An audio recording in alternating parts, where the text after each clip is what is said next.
Bonjour, c'est Voulet pour Voce.com. Nous sommes avec Ameline et Bruno. Ameline, peux-tu nous présenter l'école ?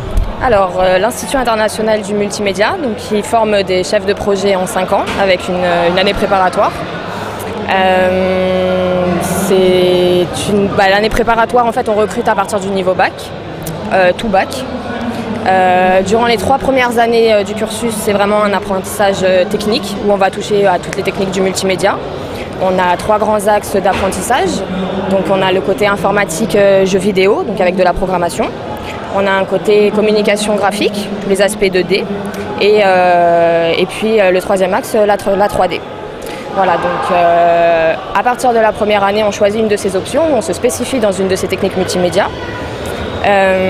L'étudiant sera à même de contrôler toutes les techniques multimédia et à partir de la 3e année du cursus, on aborde ce qu'on donne aux étudiants, c'est-à-dire une double compétence et on aborde le côté management et gestion de projet à proprement parler d'un projet multimédia.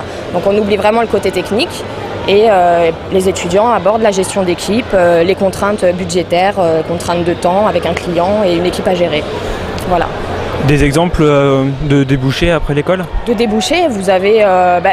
c'est très varié, c'est de la gestion de projet, donc c'est comme le terme ingénieur, c'est un terme générique qui regroupe plusieurs choses. Après, vous pouvez travailler dans des agences de communication, dans des sociétés de production, et on a des gens qui travaillent chez Danone, comme on a des gens qui vont travailler chez Ogilvy, où c'est vraiment très très varié. On n'a pas de débouché précis, on n'a pas de débouché vraiment précis, quoi. C'est vraiment... Merci Améline.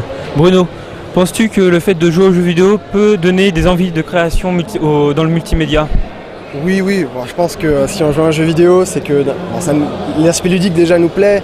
Après, c'est sûr qu'on peut avoir envie de créer du jeu vidéo, ouais, sans problème. Je pense que ça peut être une bonne entrée en matière dans le domaine.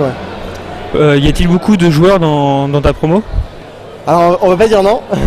On a une communauté assez importante de joueurs dans la promo, donc presque toutes les promos.